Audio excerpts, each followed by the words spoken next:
is Traya Brownfield. I am a McMurray graduate. I graduated in 2020. I got my master's degree from San Angelo State in 2023. And so I work a full-time job for the state of Texas. I do a lot of rural health education. And on the side, I adjunct for McMurray as well. So I teach psychology courses online. I'm starting to start my own business of consulting and doing keynote sessions like I'm doing today, which is why I was asked here by Jessica to conduct this session with y'all. So feel free to eat. Y'all are not hurting my feelings. I had a big lunch, so y'all are okay. So before we start, I had all of y'all sign the media release, perfect. I just want to know like what I'm working with. So I want you guys to think about all the things like y'all have accomplished throughout your life, right? You guys are 18, 19 years old, right? 20 years old. So think about all y'all have accomplished, right? And think if you've ever doubted that accomplishment. If you have, give me a thumbs up. Yeah, okay. So just about everyone, right? So you guys aren't alone. And so that's what we'll be talking about today is the self-doubt that comes with that, which is imposter syndrome.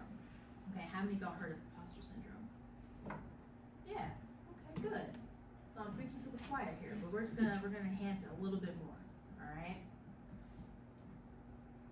Okay, so what is imposter syndrome, right?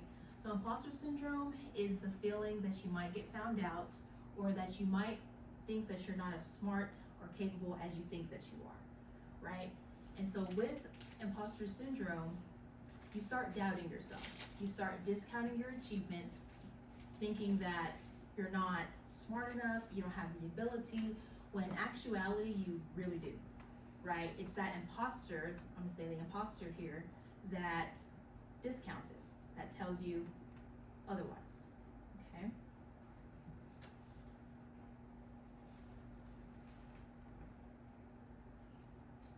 So I'm going to tell you something that might shock you.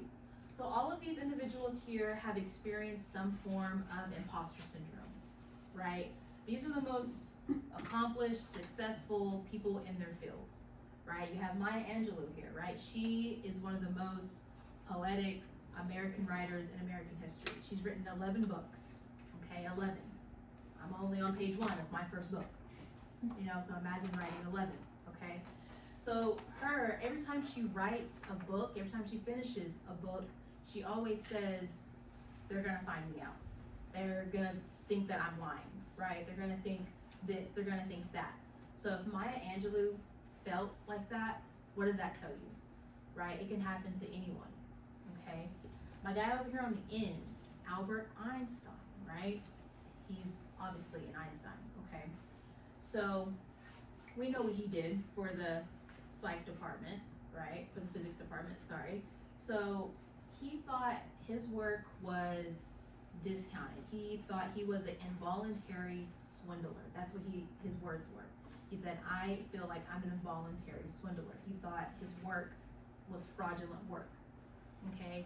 And so if he and Einstein can think that, again, what does that tell you? Okay, and the list goes on from Michelle Obama, Serena Williams, Tom Hanks, and my favorite, Beyonce. They all have interviews talking about imposter syndrome, about how they feel as if their accomplishments aren't due to their skill or their ability to do well, but it's that imposter that's telling them otherwise, okay?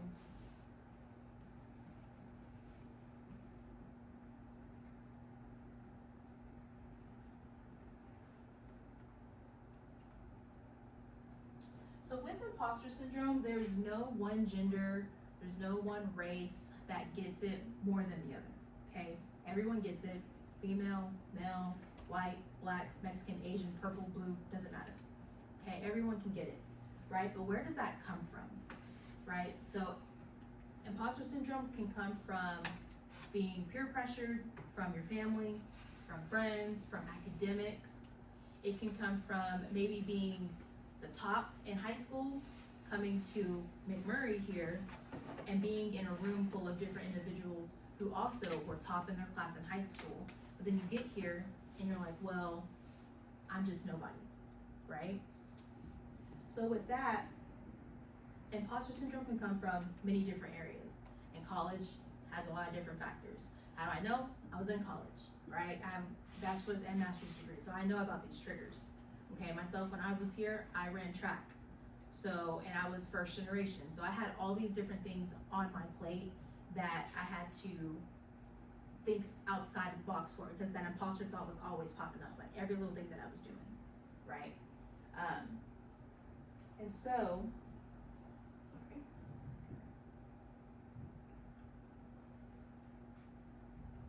So whenever you think about college triggers, you want to think about what is it that you do every day, who is it that you see, what goes through your mind, and where it comes from. And so, like I said, in college, it can come from comparing yourself to others. So I have my two sisters right here. You guys are from Houston, right? You guys are from Houston, but you guys come from two different paths of Houston, right? Yeah. So things like that. Again, transitioning from a high school star to a college average. Okay, so it's the way about your mindset goes. All right.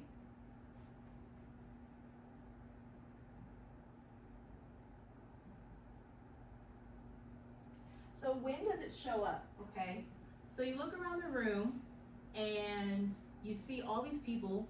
They have it together. They're asking these brilliant questions, and you think to yourself, well, do I even belong here? Am I not asking the right questions? What are they doing that I'm not doing? Right? That's that imposter thought that comes in. Okay. It catches people off guard whenever you do actually succeed in your achievement, but you start discounting that achievement, saying, yes, I got a 100 on that test, but it was too easy. That's that discounted. Or I got first place in my race. All those other people were slow. You're discounting your skill, you're discounting your ability to do well in whatever that achievement that you accomplished. Does that make sense? Yeah. So many of you might be first generation students. So trio, that's what one of the things is here. You guys might be first generation students like myself, right? So it's always the pressure of being that one in an entire room, right? It's the one that's gonna graduate first, the one that's gonna be a doctor, the one that's gonna be president, you know what I mean? So anything that's gonna make you that one, okay? So making you that one, that imposter syndrome is gonna show up extremely intense, okay? Do y'all follow me? Yeah.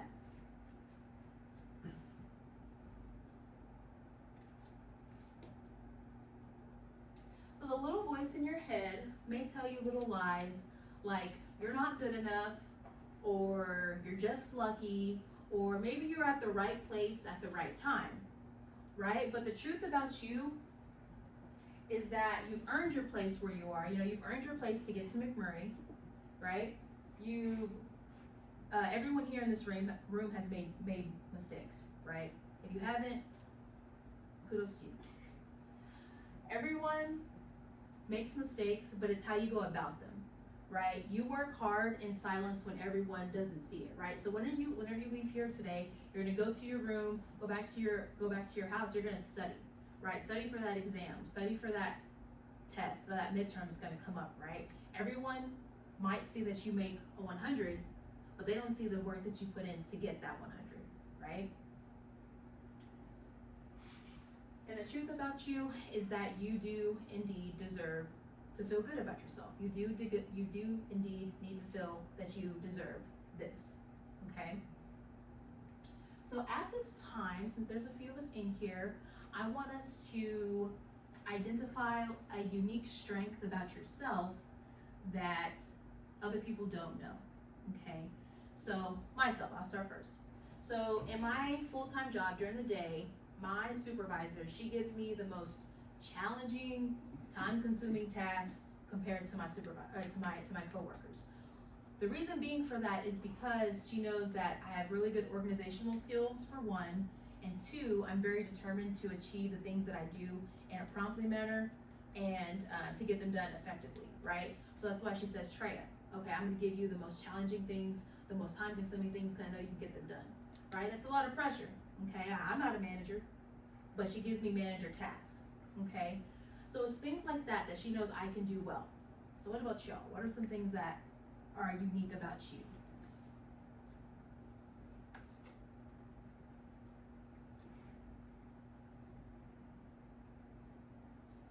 I always get social jobs because they come to me because they know I'm not afraid to talk to somebody. Okay. If I have to bring up a subject or just a matter or Right. anything. So you're a social butterfly. Okay. Would anyone say they're a social butterfly, or they're the opposite? No social butterfly. Social butterfly. Yeah. And what else? I have to get put in like leadership positions. Okay.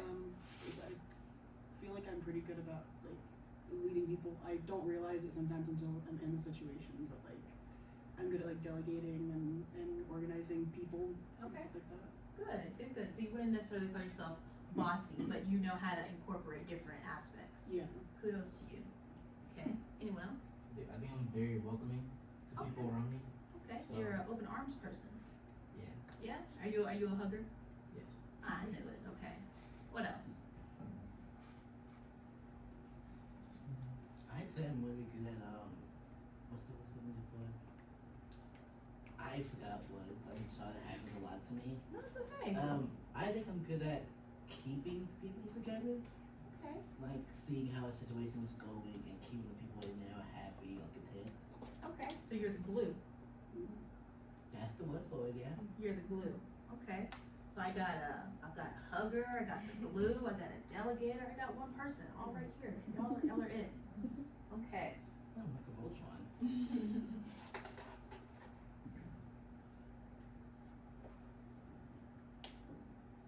Is there anyone else that want to share your unique strength or move on? Michelle, Abby, I think I'm kind of with Jalen on the delegation. Like, I think I'm good at noticing other people's strengths Right. to put together the bolt-on that Dwayne was talking about. Okay. He mentioned. I call the right one. Yeah. Okay. Michelle. I think I'm a good organizer. Okay. And I'm good with numbers. Gotcha. So you're a nervous person. Yes. Gotcha. Nazi. Gotcha. So see, everyone here has a unique strength that's unique to them, right? So there might be two people that might say, well, I'm good at delegating, right? But your way of delegating is different from hers, right? Right? Okay.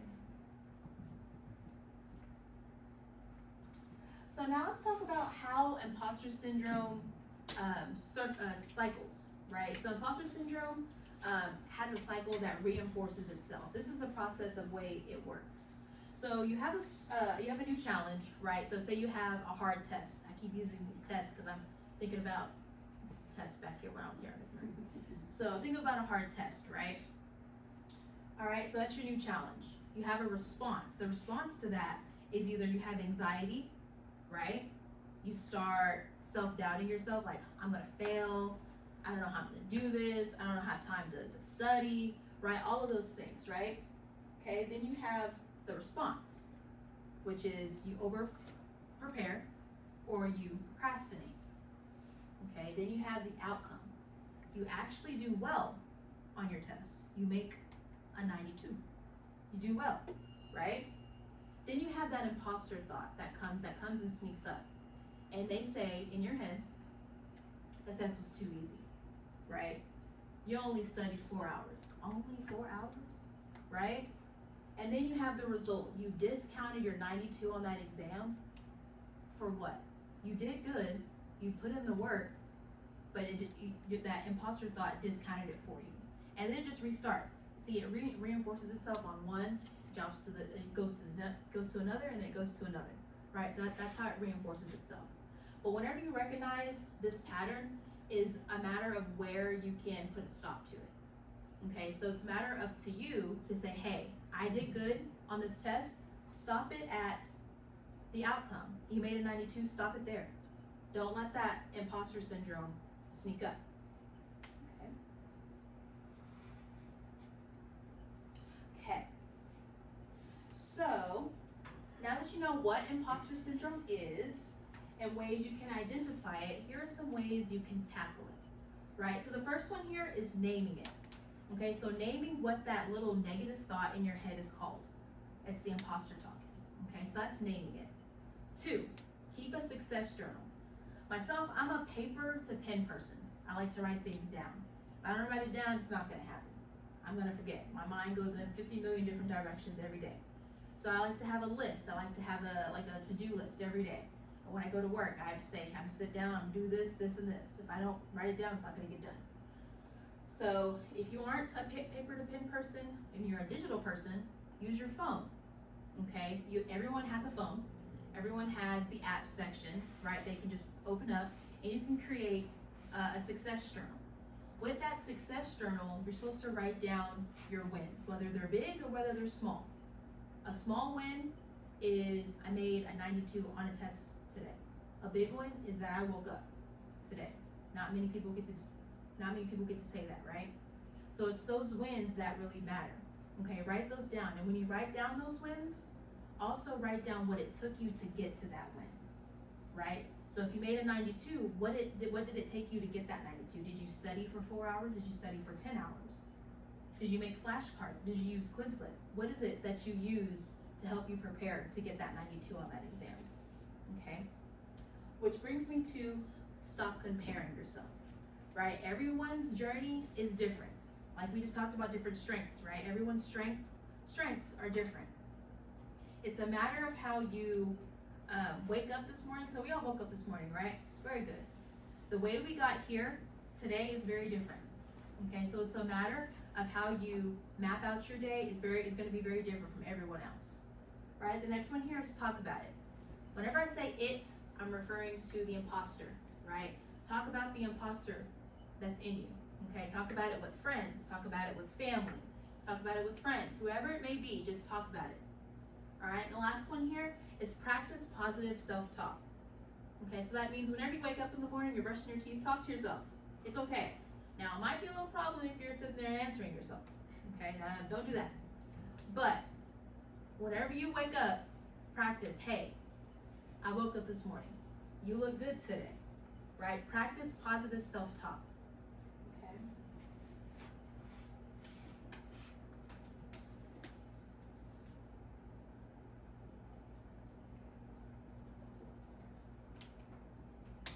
Okay. Now we're gonna have a little activity. Or is everyone done eating just about? Oh, no. You can keep eating. I'm gonna. So, is there someone here that's not a paper to pen person? Like they like to use their phones to type everything down? Okay, if you are, you can grab out your phone and pull out your notes section. If you are a paper to pen person, I'm gonna give you a piece of paper really quickly, and I'm gonna have y'all write down something.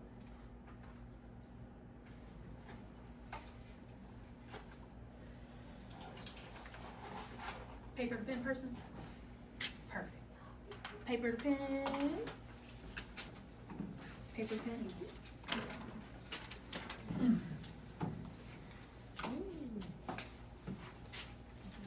Paper to pen?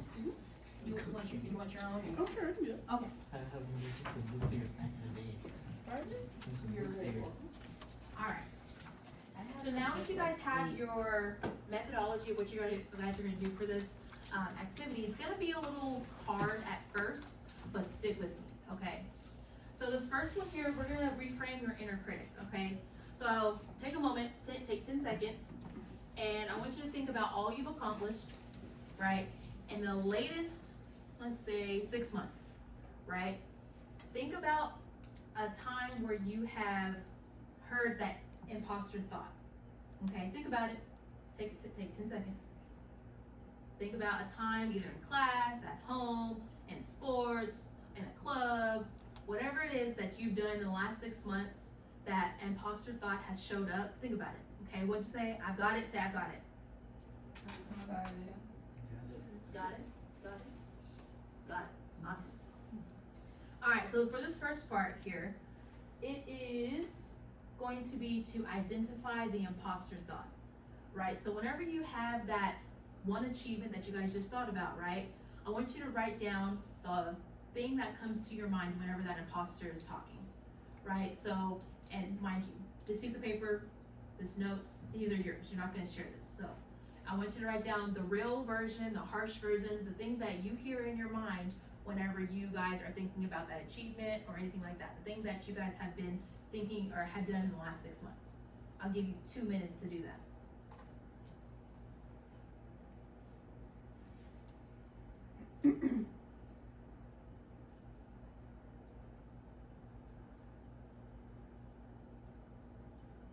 Sheldon, what'd you do? Oh. You got it. It's fresh and Yeah, recent. gotcha. I'm just venting on this.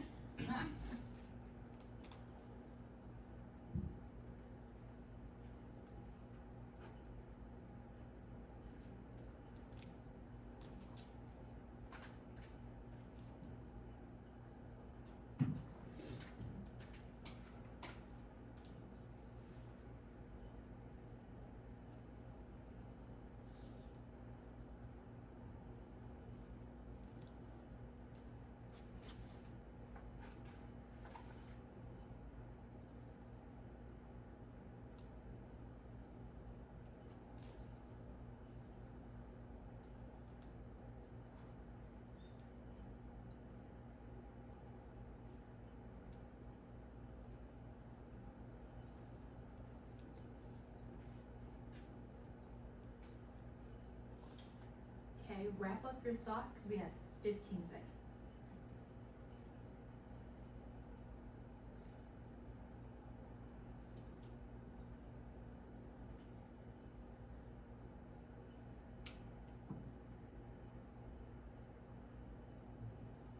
All right. So now we're gonna move on to step 2. This part's the tricky part. All right. So that first part, that first statement, that first 1 or 2 statements that you just wrote down, that's your imposter thought. Okay. The second part is we're gonna find the evidence against it. So if you're on your phone, tab down and write down 1, 2, 3. So on your paper, write 1, 2, 3. And with those 3 lines, I want you to find concrete evidence to make that first statement not true. So think about it as a debate, right? Whenever you're arguing with someone, you want it to be hard, factual evidence, right? So nothing that's about feelings, right? You need facts, right? So I want you to write down 3 things that makes that first statement not true. I'll give you also 2 minutes for that.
Wrap up your 3 evidence statements because we have 30 seconds.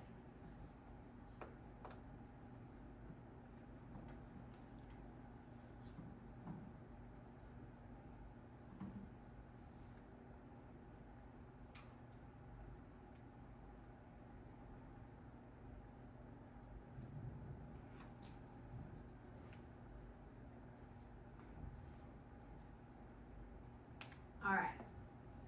So now we're moving on to step 3, okay, which is the final step, right? Now we're gonna write the reframe, okay? So this is where the reframe part comes in your reframe your inner critic.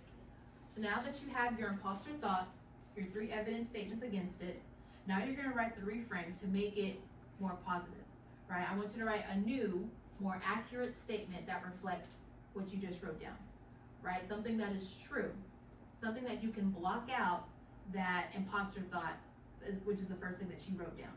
Okay, write something that you can say, hey, I can say this to myself and know that it's true. Right? I'll give you guys a minute to do that.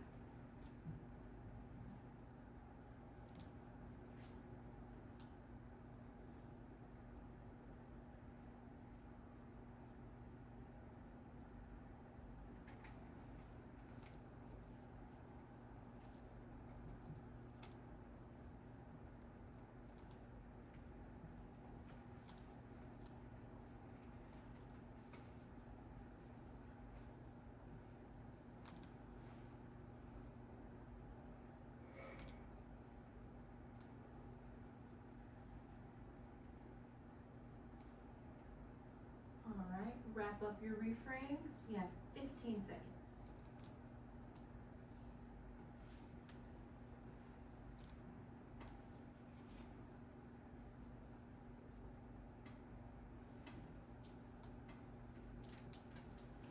Alright, so what I want you to do with this piece of paper, or in your notes, right, I want you to fold it up and keep it where you can refer to it.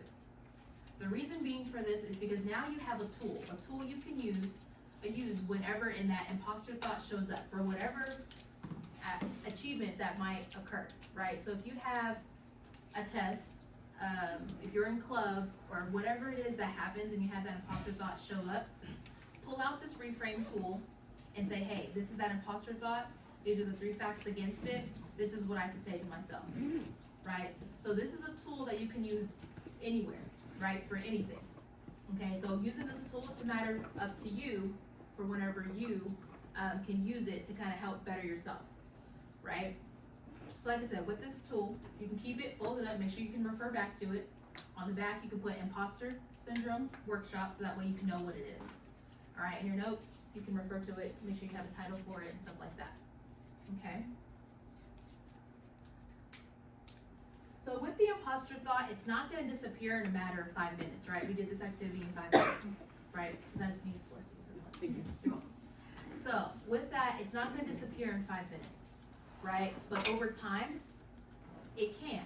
It's a matter of you identifying it, naming it, and make sure that you can block it out by using this reframe tool, okay? So,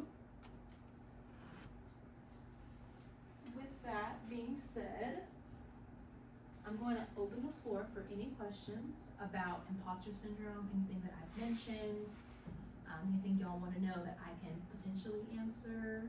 The floor is yours.